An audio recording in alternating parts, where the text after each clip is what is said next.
करते हैं। जी वो इशाक सर लव एक्स जी क्या कहेंगे? आप थोड़ी देर बाद अपने प्रश्न पूछ लेना। अभी अपन थोड़ी कथा कर लेते हैं। जी, मैं भी पूछ आप पूछ लेना, बाद में पूछ लेना। हाँ जी, आप ना म्यूट कर लीजिए और क्या कहते हैं, ये थोड़ा सेक्शन खत्म हो जाए गुरु जी का, फिर आपके प्रश्न भी लेंगे, ठीक है ना? हाँ, हाँ। गुरु साहब आपने, हाँ, आपने प्रवचन जो भजन सुनाया है, जय जय संविधान, बिल्कुल ऐसी चीज की हमेशा जय होनी चाहिए जो सामान्य रूप से सारे मनुष्य को एक बराबर रखने का दर्जा देता है। वो कहते हैं ना, जय जय जय संविधान, जाति धर्म के भेद बिटा के सबको किया सम्मान। मैं बोलता हूं कि वाकई में ये अगर संविधान ना हो तो आज हमारे बीच में, आप सर उस चीज की कल्पना कर सकते हैं जिस समय हम लोग पिछड़े हुए थे? आप उस समय की कल्पना कर सकते हैं कि एक समय राजा ही अधिकारी था? आप उस समय की कल्पना करोगे ना, आज आपके पैर कांप जाएंगे। और बिल्कुल ये सही। बाबा साहब ने ये जो लिखा है ना, जय जय संविधान, जाति धर्म के भेद बिटा के सबको किया सम्मान, बिल्कुल आज मैं ये कहता हूं, आज जो हमारे बीच में सबके सब जो लोग सम्मान है ना, एक बराबर है, कि आज एक शूद्र भी काम कर रहा है, एक तेली, धोबी, नाई, कमार जो भी हैं, मुझे तो पता नहीं कौन कौन सी कास्ट होती है, आज ये सब जो बराबर चल रही है, अपने घर में रह रही हैं। एक समय होता था कि ये लोग कुछ काम धंधा नहीं करते थे, लोगों के घरों में जाते थे, उनका बासी खाना लेते थे, बासी खाना वो लेके जाते थे और वो खाते थे, बासी खाना। अब आज ताजा जो खाना मिलता है ना, आप लोग ना बाबा साहब का कर्जमंद है। आप जितनी बार भी रोटी का निवाला तोड़ के अपने मुंह में डालते हो ना, ये आपको रोटी का निवाला देने का जो आपके मुंह में जा रहा है ना, ये बाबा साहब की मेहरबानी है। और इस मेहरबानी को कभी भूलना मत ही, और ना बिल्कुल आप सही। भूलना, ना अपने बच्चों को, बेटा ना अपने बच्चों को, और ना अपने बच्चों को भूलने देना। बिल्कुल सही, बिल्कुल सही। चलिए सज्जनों, अपन आगे बढ़ते हैं। तो देखिए कुछ बातें मैं बाबा साहब के जीवन के बारे में थोड़ा संक्षिप्त बता दूं। बाबा साहब को जब स्कूल में भर्ती करने के लिए ले जाया गया, तो एक हट्टा-कट्टा बच्चा, हट्टे-कट्टे पिताजी सेना में भर्ती थे। तो जैसे ही पूरा फार्म भर दिया, जाति का कॉलम आया, तो ब्राह्मण देवता वहाँ स्कूल में थे। उन्होंने देखा कि बाप रे बाप, महार, जैसे ही महार सुना, वैसे ही वो क्या है कि आंखी फटे के फटे रहे कि भैया, ढेर जात, कार जात, आड़ी जात, चौथी जात, लेडी जात, तेरी औकात, तो स्कूल में पढ़ने आ गया। उन्होंने कहा साहब अंग्रेजों का राज है, अंग्रेजों का स्कूल। अरे अंग्रेज का स्कूल तो है, अंग्रेज तनख्वाह भी देता है, पर मैं तो ब्राह्मण हूं ना, मैं तुम्हारे बच्चों को नहीं पढ़ाऊंगा। तब वो दूसरे स्कूल में गए और वहां उन पर 5 शर्तें लगाई गई। अपने घर से टाट पट्टी या टाट लेके आएगा, बच्चों से दूर बिल्कुल बरामदे में बैठेगा, खिड़की के पास, दरवाजे के पास जूते में बैठेगा, किसी बच्चे को टच नहीं करेगा, पानी की मटकी को टच नहीं करेगा, कोई पानी ऊपर से डाल दे तो पी लेना, दिन भर प्यासा रहना पड़ेगा, किसी बच्चे के साथ खेलेगा नहीं। ऐसी मुसीबत में आज अगर हमारे बच्चे को पढ़ने का अवसर मिले तो उसके दिल पे क्या गुजरेगी और हमारे दिल पे क्या गुजरेगी।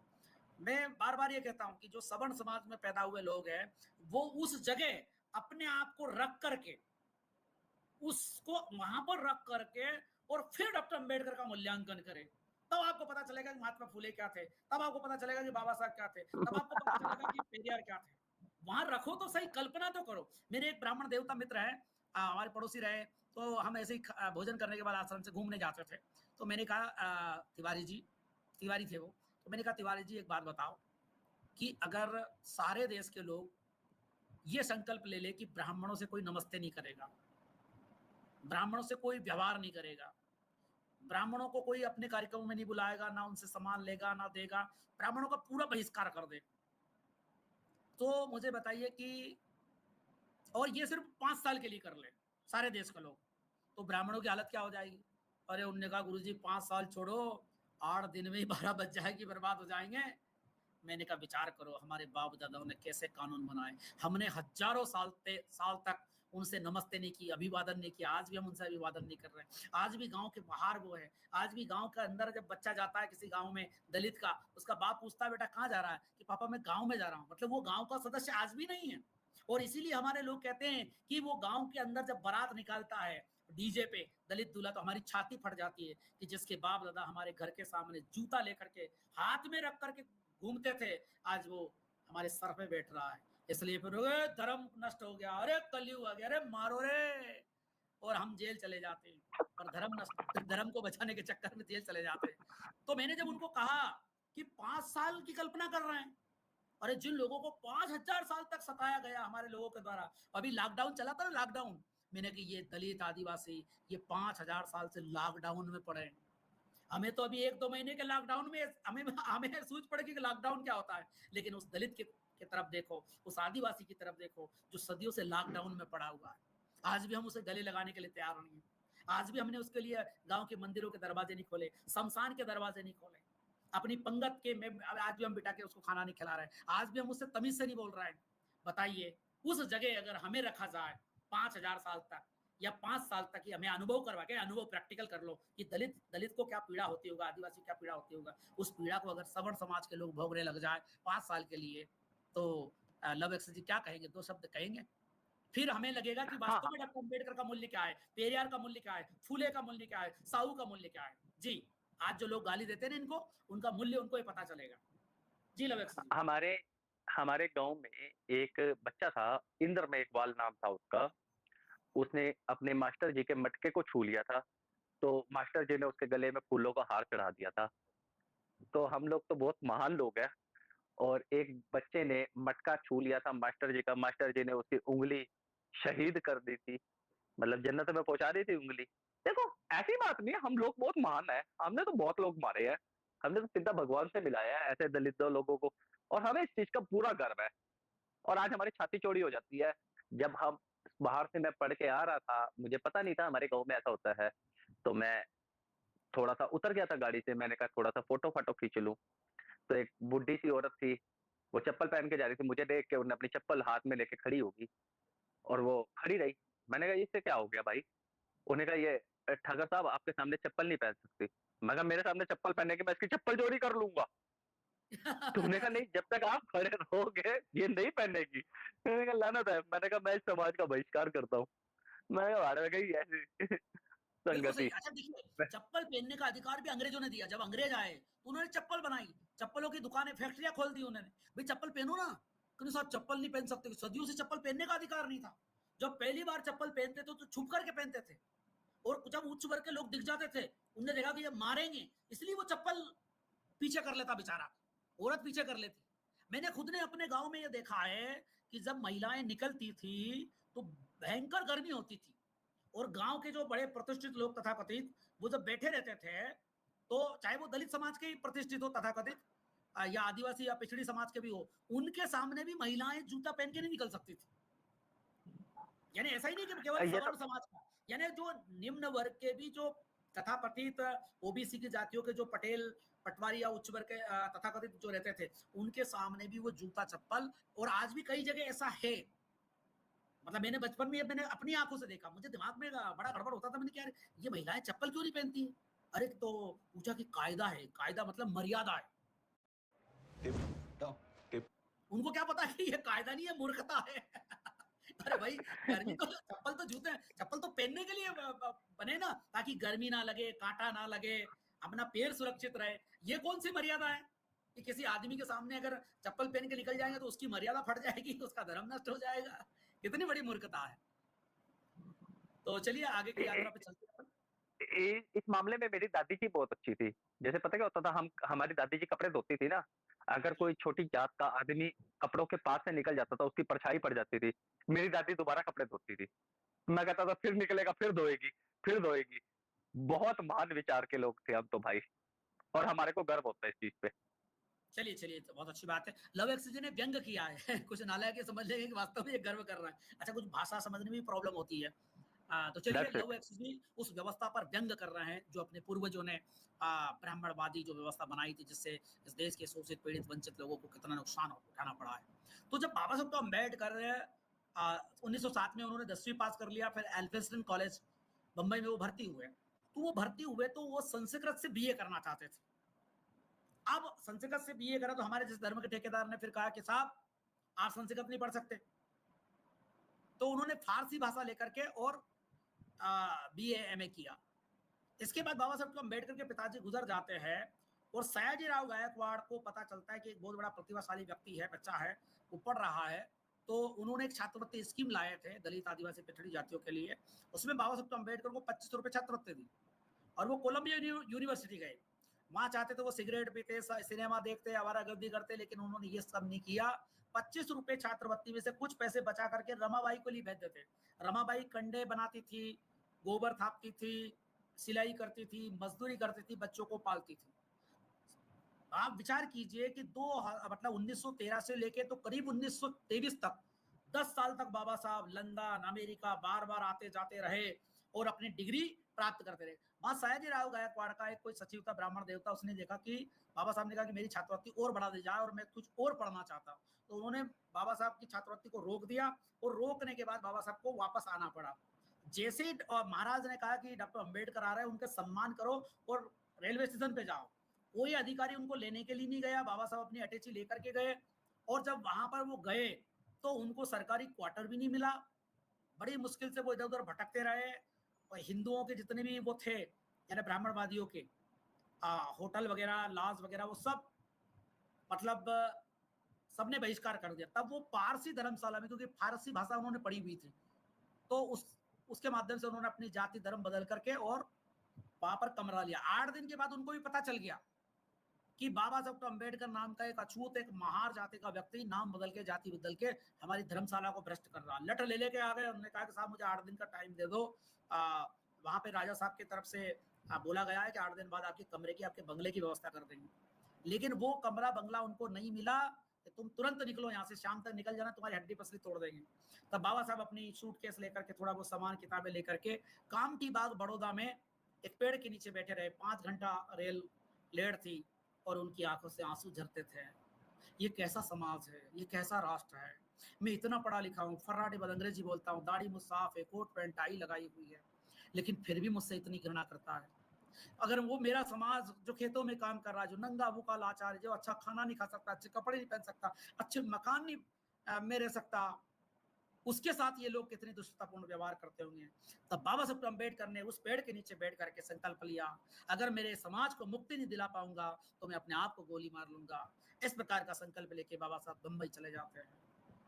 1924 में उन्होंने बहिष्कृत भारत नाम की एक संस्था बनाई, बहिष्कृत हितकारिणी सभा बनाई। उसके माध्यम से सभी समाज के लोगों को जोड़ा, ब्राह्मण, क्षत्रिय, वैश्य, दलित, पिछड़े, आदिवासी सभी को, और हॉस्टल खुलवाए।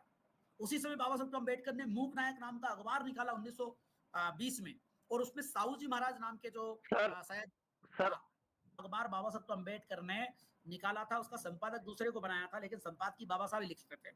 1922 में साहू महाराज मर गए थे और साहू महाराज ने बाबा साहब अम्बेडकर को उस जमाने 20,000 रुपए का अमाउंट दिया था और उसी से उन्होंने प्रेस खरीदी और ये अखबार निकाला था।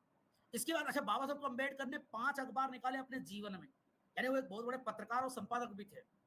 1924 के 25 के आसपास सरकार ने घोषणा की कि सार्वजनिक तालाब और सार्वजनिक जो भी चीज है वो सबके लिए उसके दरवाजे खुले हैं। लेकिन दलित लोग डरते थे कि नदी तालाब का अगर पानी पीने जाएंगे तो मारेंगे। अब जैसे बहुत सारे लोग कहते हैं साहब, अगर दलितों को और आदिवासियों को, पिछड़ों को पानी पीने का भी अधिकार नहीं था तो इतने साल तक जिंदा क्यों रहे, कैसे रहे? और ये अपना कुआं क्यों नहीं खोद पाए? दूसरे का कुआं खोद रहे तो अपना कुआं भी तो खोद सकते थे, लेकिन इनको अपना कुआं खोदने का भी अधिकार नहीं था। इनको गंदा संदा पानी पीने का अधिकार था। जैसे नदियां होती थी तो नदियां में जो घाट होते थे उधर इनको पानी पीने का अधिकार नहीं होता था, घाट के उस तरफ अधिकार होता था जहां गंदा पानी पी करके निकलता हो, उस तरह का ये पानी पीते थे। और अगर स्वयं का इनको मकान बनाने का अधिकार होता, स्वयं को अच्छे कपड़े पहनने का अधिकार होता, स्वयं को कुआं खोदने का अधिकार होता तो लोग कुआं खोद लेते ना, क्या प्रॉब्लम था? पर कुआं खोदना भी एक प्रतिष्ठा का बात है ना, अच्छे कपड़े पहनना भी तो प्रतिष्ठा का अवसर है। यहां तक कि ये हालत थी भारत में, कोई भी आदमी पूड़िया तल के, कोई दलित आदिवासी है तो पूड़िया तल के नहीं खा सकता, घी लगा के नहीं खा सकता, ये कानून था जी। 1921 में मैंने मोपला नरसंहार पढ़ा था। उसमें एक शूद्र कास्ट का व्यक्ति था, वो उसकी बीवी बीमार थी, वो पानी लेने के लिए नदी पे गया तो उसने उसको पानी नहीं लेने दिया और तभी एक मोमडन आया, उसने कहा कि मैं पानी ले सकता हूँ या मैं नदी क्रॉस कर सकता हूँ? उन्होंने कहा आप तो खान साहब हो, आप कर सकते हो। और उन्हीं मोपलाओं ने क्या कहते हैं वहां पे सारे लोगों का कत्ल करा था। मतलब ये देख लो, अपने भाइयों के साथ छुआछूत और ये सब कुछ। और फिर उसमें एक दलित दलित जो था वो शिवालय में जाके छुप गया था। अच्छा, वो शिवालय में जाके छुपा तो उसको एक क्षत्रिय कास्ट का व्यक्ति गया, सो कॉल्ड क्षत्रिय कास्ट का। उसने कहा कि तू यहाँ पे क्यों गया है, हमारा मंदिर भ्रष्ट करेगा। उसने कहा मुसलमान मुझे मार रहे हैं। उन्होंने कहा क्यों मार रहे हैं? वो कह रहे हैं कि मुसलमान बन जाओ नहीं तो हम तुझे मार देंगे। उन्होंने कहा तो बन जा, मुसलमान बन जा। तो तेरे हिंदू रहने से कोई ये तो है नहीं कि तू मुसलमान बन जाएगा तो हिंदू समाज खत्म हो जाएगा। तो मतलब कि वहां पर जब मैंने ये मोपला नरसंहार पढ़ा था और मुझे जो उनमें ब्राह्मणवाद की नफरत नफरत अपने ही भाई दलितों के प्रति जो देखने को मिली, मेरा खून खोला, मुझे इतना दुख लगा। मैंने कहा हम लोगों को गुलाम रहने का अधिकार था, हम लोगों को गुलाम रहने का अधिकार था। गुरुजी दोबारा सुनो, क्योंकि हमने अपनी एक बहुत बड़े वर्ग को, एक बहुत बड़ी जाति को काम नहीं करने दिया, हमने इनको कमाने नहीं दिया, इनको हथियार नहीं उठाने दिया। अरे भाई ये दलित तुम्हारे लिए ना मर जाते, अपनी पुर्जा पुर्जा कट जाते, तुम पे आंच ना आने देते, एक बार अजमा के तो देखते, बिल्कुल एक सही बार कहा, बिल्कुल अजमा सही के कहा। तो अच्छा देखिए, मुसलमानों ने गुलामों को भी हथियार उठाने का अधिकार दिया, और इसलिए किसी शायद मोहम्मद गौरी ने कहा है कि बेटा नालायक हो सकता है लेकिन गुलाम नालायक नहीं हो सकता। और भारत में जो प्रथम शासन व्यवस्था थी वो मोहम्मद गौरी का गुलाम था कुतुबुद्दीन ऐबक। 90 साल तक गुलाम वंश का शासन रहा। अगर हमारे देश के दलित, आदिवासी, पिछड़ी या गुलाम लोग थे सवर्णों के, अगर इनको हथियार उठाने का, विदेश जाने का, पढ़ने लिखने का अधिकार मिलता तो निश्चित ही ये देश कभी गुलाम नहीं होता। बहुत गहरी बात कही आपने, बहुत गहरी बात कही। तो चलिए आगे बढ़ते हैं अपन। अब क्या हुआ कि 1927 में पुनः बाबा साहब अम्बेडकर ने मतलब वहां पर चौदार तालाब पर पुनः एक आंदोलन किया। आंदोलन के लिए जमीन देने के लिए तैयार नहीं, एक मुसलमान ने जमीन दी, वहां टेंट लगाया, माइक लगाया।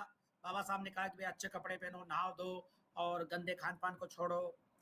महिलाओं ने भी अपनी ड्रेस बदली, लोगों ने ड्रेस बदली, और बहुत प्रभावित हुए बाबा साहब अम्बेडकर के भाषण से। और इसके बाद क्या हुआ कि सहस्त्र बुद्धे नाम का एक ब्राह्मण था, वो कहीं से मनुस्मृति अरेंज करके लाया और बाबा साहब अम्बेडकर ने साधु संतों ने मिलकर के उसको जलाया। जब बाबा साहब अम्बेडकर ने ये मनुस्मृति को जलाया 25 दिसंबर को, तो ये खबर गांधी जी के पास जाती है। गांधी जी बैठे थे, बड़े बड़े नेता बैठे थे, देश के पत्रकार बैठे थे, दुनिया के सरदार पटेल भी बैठे थे। अरे बाबा साहब ने, डॉक्टर अम्बेडकर ने हमारे धर्म ग्रंथ को जला दिया, आप ऐसा करें सब लोग मिलकर के और उनके खिलाफ कोर्ट में जाए, कानून कार्रवाई करो और कार्रवाई करो। तो वहां पर सरदार पटेल बैठे थे, नोट करो, सुनो तुम तो, कि बाबा साहब अम्बेडकर बहुत बड़े ज्ञानी हैं। अगर वो मुकदमा जीत गए तो अभी तो एक धर्म ग्रंथ में आग लगाई है, वो ना जाने किस किस में आग लगा देंगे। इसलिए भैया चुपचाप बैठे रहो, उनको जो करना करने दो। 1928 में साइमन कमीशन भारत में आया, तो बाबा साहब अम्बेडकर ने उस पर मेमोरेंडम दिया, ज्ञापन दिया कि हमारे समाज की क्या क्या दुर्दशा है, वो अंग्रेजों को बताई। तो अंग्रेजों ने कहा कि आप लंदन आ जाओ, हम गोलमेज सम्मेलन करते हैं, वहां सभी धर्मों, सभी जातियों के सभी लोगों को बुलाते हैं और वहां मिलकर के अपन प्लानिंग करते हैं कि भारत का कैसा संविधान बनना चाहिए। तो गांधी जी गए, जिन्ना गए, बाबा साहब गए। बाबा साहब ने जब भाषण दिया और कई उदाहरण देकर के दलितों की दुर्दशा को वहां पर बताया, तो सम्राट पंचम जहाज जो था उसकी आंखों में आंसू आ गए, और दलितों का जो मुद्दा था, आदिवासी पिछड़ों का मुद्दा था, वो बहुत जम के उभरा। रैमजे मैकडोनाल्ड ने 17 अगस्त 1932 को यह घोषणा की कि दलितों को डबल वोट का अधिकार मिलेगा, मुसलमानों को, ईसाइयों को और सिखों को मिलेगा। तब गांधी जी ने अनशन किया और उस अनशन के माध्यम से डबल वोट का अधिकार खत्म किया गया। और जो आज 10 साल चिल्लाते ना, ये 10 साल का राजनीतिक आरक्षण गांधी जी ने दिया था कि 10 साल तक आप नेता बन सकते हैं, 10 साल बाद आपको नेता बनने का अधिकार नहीं मिलेगा। लेकिन जो शासन प्रशासन में आरक्षण वो हमेशा चलेगा। तो ये 10 साल की आरक्षण उस समय चालू हुआ था। इसके बाद क्या होता है कि 2-3 घटना घटती है। एक दो घटना और सुनाता हूं मैं। एक घटना तो है कि पुणे से बाबा साहब अम्बेडकर जाते हैं बंबई के लिए। गडकरी नाम का शायद बनिया समाज का उनका एक मित्र था, वकील था। वो कार चला रहा था, कार से उतरा और होटल पे गया पलवल, बंबई के पास पलवल है 42 किलोमीटर दूर में, वहां पे गया हूँ। और मैं उस तालाब को देख करके आया हूँ जो चौदार तालाब है, मैं उस धरती को नमन करके आया। तो विचार कीजिए, चिंतन कीजिए, गौर कीजिए कि जैसे ही पलवल में बाबा साहब रुके और गडकरी होटल पे जाता है और बोलता है कि भाई डॉक्टर अंबेडकर बैठे हैं और उनको पानी पिलाया जाए, चाय की व्यवस्था की जाए। होटल पे से जैसे ही वो पानी लेके नौकर चलने लगा और उस होटल के मालिक को पता था कि अंबेडकर कौन है, उसने ऐसे हाथ करा और सारे गिलास को पटक दिया कि नीच जात का व्यक्ति अगर वकील हो गया या पेपर में नाम आ रहा है, अंग्रेजी बोलता है, तो क्या हमारी दृष्टि में ऊंचा हो जाएगा? तुलसीदास जी महाराज ने कहा ना, पूजे विप्रसिल गुण सुधना गुण का ज्ञान परवीना, ऐसे उसने फेंका। और वहां पर सोनबा नाम का एक दलित समाज का व्यक्ति बैठा हुआ था, उसने देखा कि मेरे बाबा साहब कहीं प्यासे ना चला जाए, वो दौड़ते हुए गया, घर से मटका लेके आया और इतने में बाबा साहब निकल गए। वो रोने लगा, मेरे बाबा साहब प्यासे मर गए, मेरे बाबा साहब प्यासे चले गए, प्यासे चले गए। वो रोता रहा, लेकिन गाड़ी चल गई थी। मतलब एक से जी चिंतन कीजिए, गौर कीजिए कि बाबा साहब के प्रति कितनी श्रद्धा और प्रेम होगा उस जमाने में लोगों के मन में। 7 साल तक वो व्यक्ति सुबह मटकी लेकर के आता था और शाम तक इंतजार करता उस गाड़ी का कि मेरे बाबा साहब आएंगे, मेरे बाबा साहब आएंगे, वो पानी पी के जाएंगे, मेरे बाबा साहब प्यासे चले गए। वो रोता रहता था, इंतजार करता रहता था।